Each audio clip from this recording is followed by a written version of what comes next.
여러분들은 정말 시간 우리 하나님이 어떤 분인가를 지금 말씀을 통해서 깨닫고 있습니다. 오늘은 우리 하나님께서 엘림으로 인도하시는 하나님을 우리에게 말씀하십니다. 오늘 마라를 지났을 때에 이 이스라엘 백성들에게 도착한 것이 어디입니까? 이 이스라엘 백성들이 도착한 곳은 엘림입니다. 이 엘림이 어떤 곳입니까? 출애굽기 15장 27절 말씀입니다. 출애굽기 15장 27절 오늘 본문 말씀을 다시 한번 보도록 하겠습니다. 그들이 엘림에 이르니 거기 물샘 12가 종려 70주가 있는지라. 거기서 그들이 그 물 곁에 장막을 치니라. 자, 사막지대에 물샘 하나가 있다는 것이 얼마나 귀하고 복인 줄 모릅니다. 그런데 이 엘림에 갔더니 엘림에 이르더니 물샘이 12이 납니다. 이는 엄청난 부자다 이 말 맞지요? 그리고 종려나무, 이 종려나무 아주 정말 시원한 음료가 되는 나무즙입니다. 한 10m 이상 자란다고 합니다. 그 열매가 그런 시원한 즙이 되어주는 이 종려나무 하나만 있어도 참 힘이 있을 텐데 70그루의 종려나무가 있다는 것입니다. 자, 이렇게 엘림에 이르게 된 이유가 무엇입니까? 마라의 썬물이 만났을 때 그 마라의 썬물에서 정말 썬물이 달게 변화되는 이 축복을 깨닫고 지나오는 과정에 우리 하나님께서는 엘림으로 인도하셨다는 것입니다. 오늘 이런 부요, 그래서 우리 하나님은 부요케 하시는 하나님이시죠. 그런데 이런 부요케 하시는 하나님을 소개할 때 여러분들은 그냥 농담으로, 아마도 농담이겠지 하고 그렇게 들으면 여러분은 이전의 모습과 지금의 모습이 달라질 수가 없다는 것입니다. 어제의 모습과 오늘의 모습은 반드시 달라야 한다는 것입니다. 오늘 하나님께서 말씀을 준비했는데 비포 애프터다. 이전의 모습과 이후의 모습이 확연히 달라야 한다는 것입니다. 그래서 여러분의 어제 모습과 오늘의 모습이 달라야 한다는 것입니다. 그렇게 여러분에게 참으로 큰 축복이 성큼성큼 속히 다가오는 축복이 있다는 것입니다. 그런 축복을 다 받아 누리는 귀한 분들 되시기를 주님의 이름으로 축복합니다. 자, 말하는 쓴 곳이지만 그곳을 합격하여 지냈을 때는 엘림의 부요함 축복이 있다는 것입니다. 이게 무슨 말이냐? 우리 하나님은 네 인생의 모든 선물도 내가 주장하고 있으면 내가 네 선물을 달게 변화시키겠습니다. 특히 물질의 선물이 있어서 내가 너를 부요하게 하시는 하나님이다 이 말입니다. 그래서 우리 하나님은 우리 부모보다도 더 우리가 부요하기를 원하십니다. 왜? 우리 하나님께서는 가난을 짊어지셨습니다. 우리 하나님께 우리를 부요케 하기 위하여 친히 가난을 짊어지시고 머리 둘 것 없이 말 구유에 오셨다 이 말입니다. 하늘 보좌를 버리고. 그렇기 때문에 여러분이 고생한 대가로 여러분 자녀들이 부요를 누리는 것처럼 그 가난을 짊어진 부모 덕분에 자녀들이 부요를 누리는 것처럼 우리 주님께서 가난을 짊어졌기 때문에 우리가 부요를 누리는 것 당연하다 이 말입니다. 그런데 이 당연한 법에서 여러분들이 물러서는 자가 있다 이 말입니다. 우리 하나님께서는 모든 사람이 잘 되기를 원하지만 여호와 약속의 하나님입니다. 그래서 우리 하나님께서 약속에서 일점에도 변함이 없는 천지가 없어지기 전에 반드시 이루시는 하나님의 말씀으로 약속하셔서 그 약속을 변개함이 없다는 것입니다. 오늘 또 우리 하나님께서는 부요하게 하는 이 약속의 말씀에서 변개함이 없다는 것입니다. 오늘도 여러분들 이 말씀이 마음판에 심겨져서 이 말씀을 따르면 여러분들은 어제와 오늘이 분명히 다르다는 것입니다. 그렇게 다른 귀하고 복된 분들 되시기를 주님의 이름으로 축복합니다. 자, 우리 하나님께서는 우리를 부요케 하시는 하나님을 우리에게 말씀하고 있습니다. 창세기 14장 14절에서 16절 말씀도 한번 보도록 하겠습니다. 믿음의 조상 아브람 얘기가 나옵니다. 믿음의 조상 아브람 부유한 자였을까요? 가난한 자였을까요? 여러분은 어떻게 생각합니까? 우리의 믿음의 조상 아브람이 부유한 자냐고 가난한 자냐고 오늘 말씀을 통해서 여러분 보시고 이 사람이 부유한 자인지 가난한 자인지 여러분이 한번 보시기 바랍니다. 창세기 14장 14절에서 16절입니다. 여러분들이 하나님의 사람으로 부자가 되어야 하나님의 뜻입니다. 믿음의 조상 아브람은 부자였을까요? 가난했을까요? 창세기 14장 14절에서 16절입니다. 창세기 14장 14절에서 16절입니다. 아브람이 그 조카의 사로잡힘을 듣고 집에서 길리고 연습한 자 318인을 거느리고 땅까지 쫓아갔어. 그 가산을 나누어 밤을 타서 그들을 쳐서 파하고 다메섹 자편 호박까지 쫓아갔어. 모든 빼앗겼던 재물과 자기 조카 롯과 그 재물과 또 부녀와 인민을 다 찾아왔더라. 자, 아브람은 부유한 자였습니까? 가난한 자였습니까? 예, 어디서 할 수 있습니까? 예, 318명 이상의 종이 있었다는 것입니다.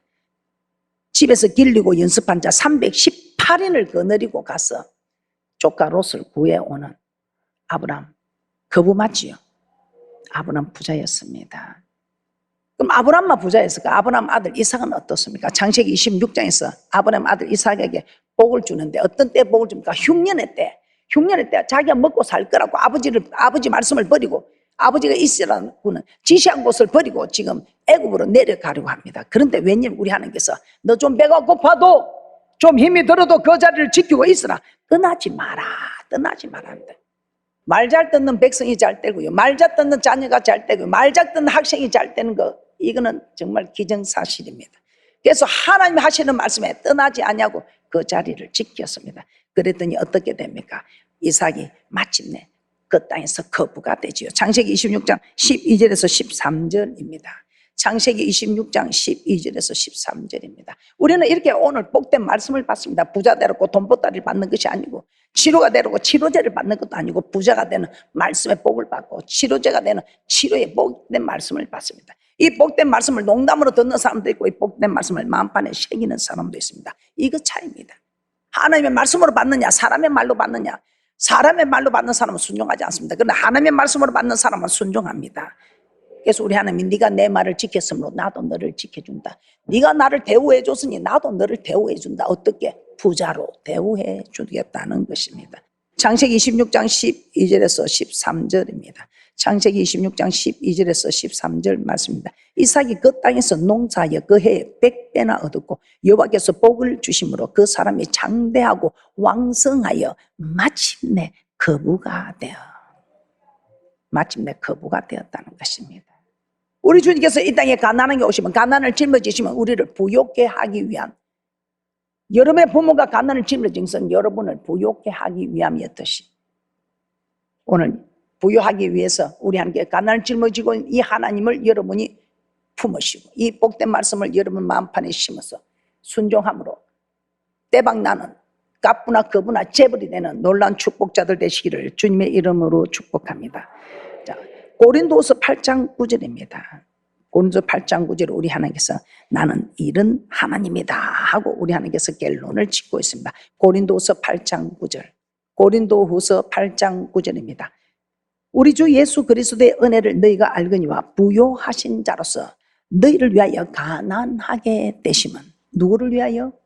우리를 위하여 가난하게 되심은 가난을 짊어지심은 그의 가난함을 인하여 너희로 부요케 하려 하심이니라. 우리 하나님이 가난을 짊어지셨으면 우리는 부요케 된다는 것입니다. 그런데 왜 우리는 부자가 되지 않을까요? 세상 사람하고는 상관없습니다. 우리 하나님은 택한 자와 언약을 맺었습니다. 우리와 언약을 맺었지 세상 사람하고는 상관없습니다. 세상 사람들은 이렇게 말하대요. 작은 부자는 스스로 자기들이 만들었습니다. 큰 부자는 하늘이 낸다. 세상 사람들도 큰 부자는 하늘이 낸다고 하더라고요.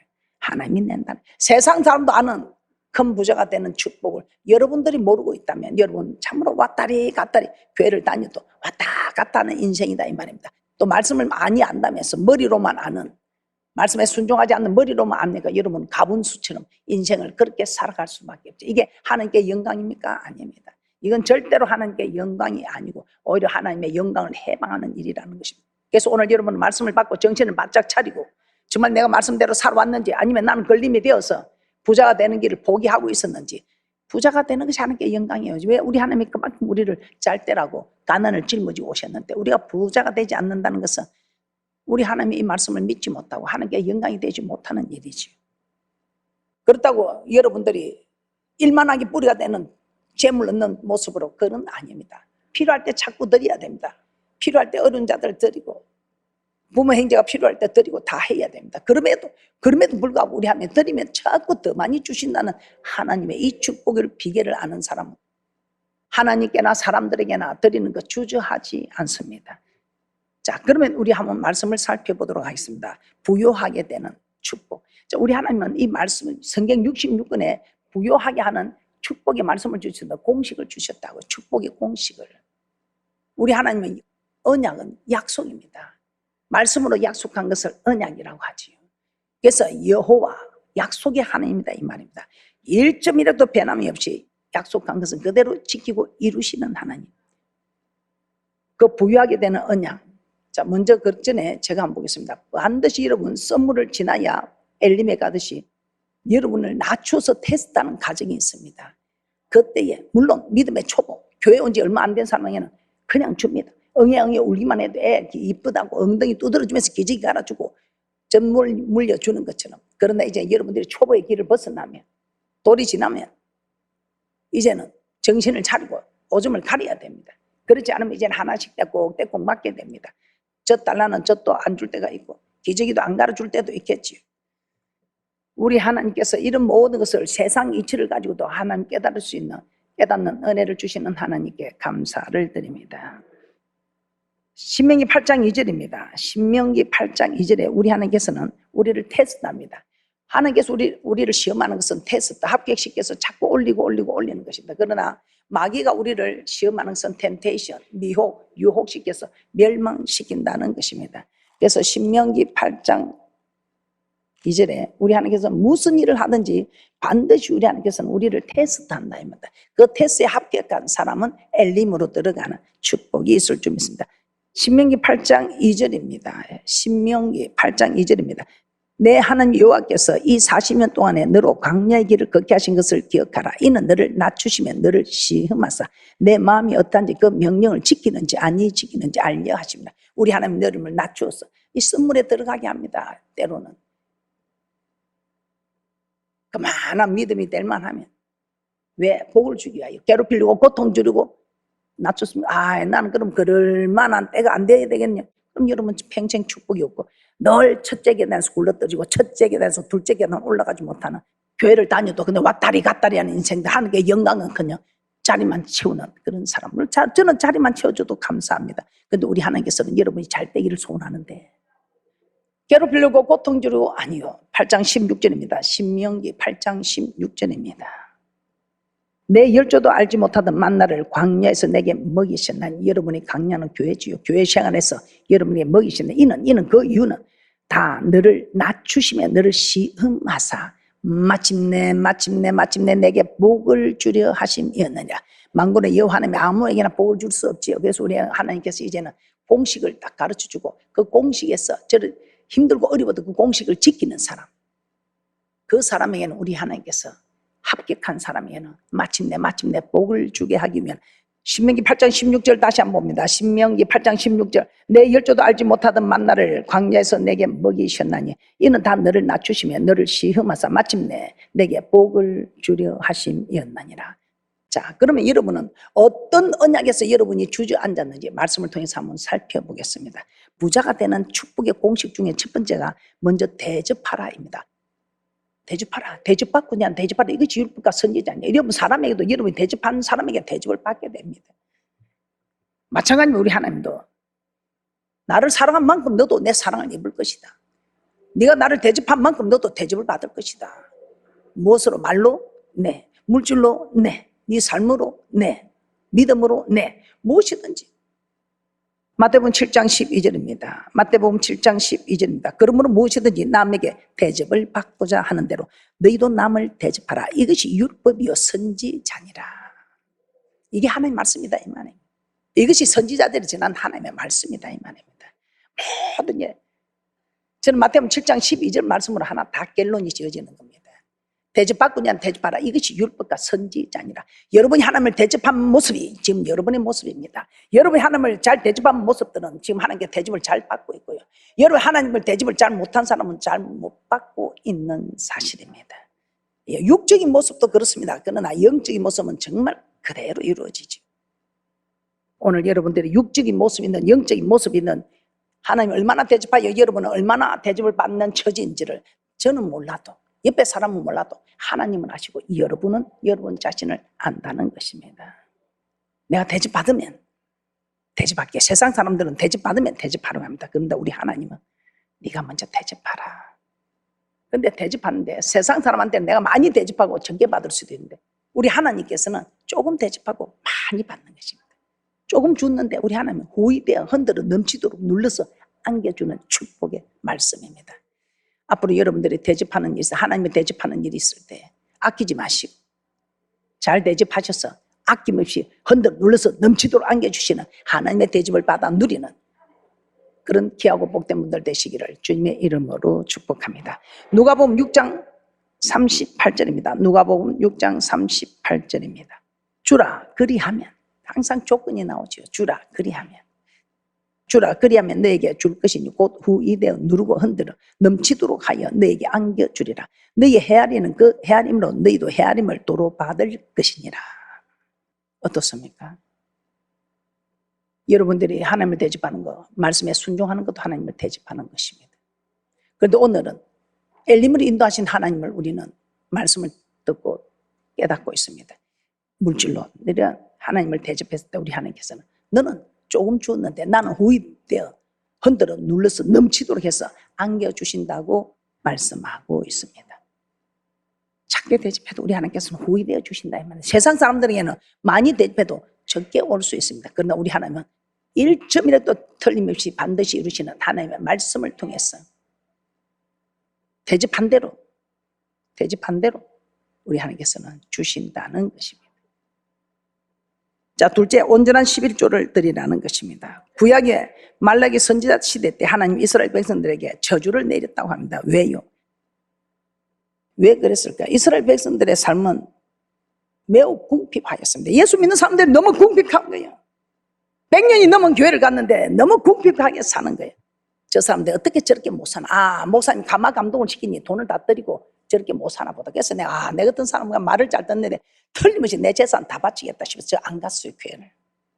그래서 처음 교회 갔을 때 제일 궁금했던 게 저들이 얼마나 많이 바치나. 제가 눈을 뜨고 봤다니까요. 그때는 장의자 이게 잠자리 채 같은 연보계가 옵니다. 그것도 눈 다 감아내 시험들까지 눈 다 감고 드립니다. 쑥 갔다 쑥 나가는데 제가 제 집에 있는 사람 얼마나 나 보니까 10원 하나도 안 넣고 주머니를 탁 치더라고. 야, 그때 내가 깨닫는 것이, 야, 사람들이 악하다 악해. 나는 다 바치고 저렇게 못 사는 줄 알았더니 이런 악한 짓을 하니까 못 사는구나. 그래서 제가 성경을 잘 아는 사람을 불러달라 했습니다. 왜 만군의 여호와 하나님을 섬기는 그대들은 왜 모습이 이리 초라한 거?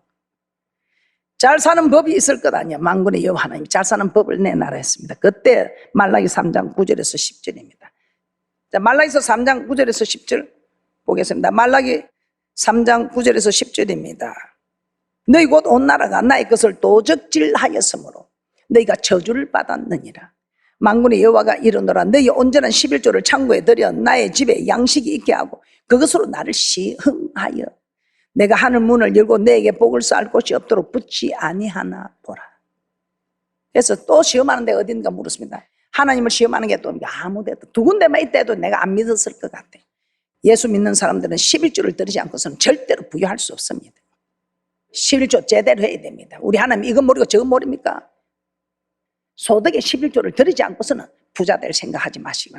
오늘 이렇게 형편이 어려운데 아무리 어려워도 종자를 먹지는 않습니다. 이 11조는 종잣돈입니다. 그래서 씨를 뿌려 나갈 때 울며 씨를 뿌리지만 왜 울며 씨를 뿌립니까? 이 종자를 놨다 이 종자를 갖다 아내가 그거 우리 먹고 이제 죽자. 아들도 아빠 그거 좀 이제 배가 고파 죽겠다고 막 그거 먹고 죽자. 그런데 이 아버지는 이 종자마저 먹어버리면 이제는 참 바라볼 게 없는 거. 그래서 그 종자를 아내가 말리고 아들이 먹자고 하는 그 손을 뿌리치고 울며 씨를 뿌리는 거예요. 그 울며 씨를 뿌린 것이 기쁨의 단을 거둘 때가 온다 이 말입니다. 그래서 여러분들이 사업을 하는 사람이나 직장을 다니는 사람이나 여러분 신앙생활 하는 여러분들이 제대로 11조 생활 안 하면서 여러분들이 영혼이 잘 되리라는 생각지 말라 이 말이에요. 오늘 여러분은 결단해야 됩니다. 계속 이대로 살아가고는 여러분 절대 하나님 기뻐하는 자 아닙니다. 여러분 욕심이 잉태하여 죄를 낳는 일은 없습니까? 11조 드리기가 금액이 너무 많아서 못 드린 거 없습니까? 여러분에게 남는 거 생각 안 합니까? 잘 깨닫는 귀하고 복된 분들 되십니다.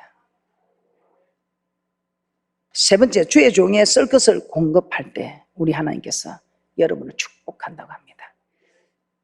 마태복음 10장 40절입니다.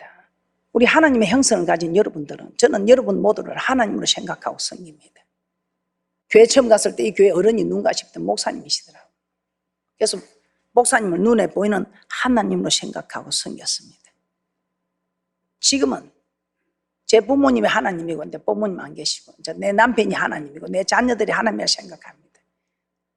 그리고 여러분이 하나님이라 생각합니다. 그래서 여러분을 섬길 때에 하나님을 섬기다 다니고 부족하지만 애를 쓰고 있습니다.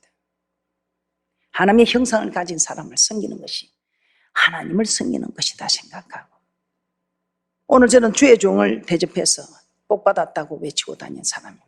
주의 종을 대접하는 거, 하나님을 대접하는 것이라 생각하고, 왜냐하면 이 말씀 때문에 그렇습니다. 마태복음 10장 40절입니다. 마태복음 10장 40절입니다. 너희를 영접하는 자는 나를 영접하는 것이요 나를 영접하는 자는 나 보내신 이를 영접하는 것이니라. 그래서 여러분을 영접하는 것은 제가 주님을 영접하는 것이고, 주님을 영접하는 것은 주님을 보내신 하나님을 영접하는 거예요. 그래서 저는 여러분이 제가 섬겨야 될 하나님의 형상을 가진 여러분을 섬기는 것이 하나님을 섬기는 일이라 생각하고 여러분들을 잘 섬기려고 애를 쓰고 있습니다. 근데 여러분들은 오늘 말씀처럼 주의 종을 섬기는 것이 곧 하나님을 섬기는, 여러분은 정말 최고의 대접이 정말 말씀에 순종해 주는 거예요. 여러분이 이 말씀에 순종하는 이 축복을 여러분은 정말 잘 감당해 주셨습니다. 그럼에도 불구하고 오늘 한기로운 제물로 대접한, 한기로운 제물로 대접한 사람은 주의 종에게 드리는데 하나님을 기쁘시게 하다. 하나님께 제물은 신에게 드리는 거거든요. 그래서 주의 종한테, 사람한테 줬는데 제물이라고 합니다. 그런데 주의 종을 영접하는 자, 하나님을 영접하는 것이니까 그래요. 주의 종에게 성경금을 드렸는데, 썰 것을 드렸는데 하나님께서 하나님 받으시는 제물이다. 그리고 하나님 기쁘시게 한 것이라고 합니다. 그러면서 우리 하나님께 얼마나 감동하시고 여러분의 모든 썰 것에 모든 필요를 채워준다고 말씀하고 있습니다. 자, 빌립보서 4장 18절에서 19절입니다. 빌립보서 4장 18절에서 19절입니다. 내게는 모든 것이 있고 또 풍부한지라 에바브로디도 편에 너희의 준 것을 받으면 내가 풍족하니 이는 받으실 만한 향기로운 제물이요 하나님을 기쁘시게 한 것이라. 나의 하나님이 그리스도 예수 안에서 영광 가운데 그 풍성한 대로 너희 모든 쓸 것을 채우시리라. 감동이 오면 하는 것은 하나님이 축복하시려고 여러분의 감동을 주는 건데, 감동을 거절하고 물리쳐가지고 여러분 필요한 것을 채우지 못하고 있는 일은 없습니까? 감동이 오시면 하셔요. 열왕기하 4장에 보면 수넴 여인이 나오고 있습니다. 엘리사가 그 길을 지나가는데 간근하여 풍성하게 대접을 합니다. 집으로 모셔가서 음식을 먹게 합니다. 그리고 이 엘리사가 지나갈 때마다 우리 집에서 좀 쉬다 가게 해야 되겠다. 침상도 만들고 의자도 만들고 촛대도 만들고 쉬다 가게 합니다. 그랬더니 우리 하나님께서 주의 종을 극진히 대접하는 걸 보시고 우리 하나님께서 이 집에 무엇이 필요하니까 부족한 게 아무것도 없다. 그런데 진짜 부족한 아들이 없습니다. 그래서 그 아들을 요구하지도 않았는데, 기도하지도 않았는데, 간구하지도 않았는데 아들이 없음을 알고 그 집에 아들을 허락합니다. 축복은 이런 것입니다. 우리 하나님 말씀대로 했더니 하나님께 간구하지도 않는데 내게 필요한 걸 채워주는 말씀입니다. 전 세계를 주장하는 하나님의 말씀입니다. 이런 하나님을 섬기는 여러분들은 다 잘 돼야 합니다. 지금까지 말씀을 얼마나 무수히 들었습니까? 이 말씀을 모르는 분 계십니까? 이 말씀을 몰라서 여러분이 복받지 못한 분 계십니까? 이제 우리가 제대로 복을 한번 받아보자 이 말이에요. 이 교회에 한 사람만 제대로 된 사람이 일어나도 이 교회는 짤때고 전 세계에 복음을 전하는 일이 될 것입니다. 그런데 그 한 사람만 복 받지 마시고 우리 모두 다 복을 받아 누리는 귀하고 복된 분들 되시기를 주님의 이름으로 축복합니다.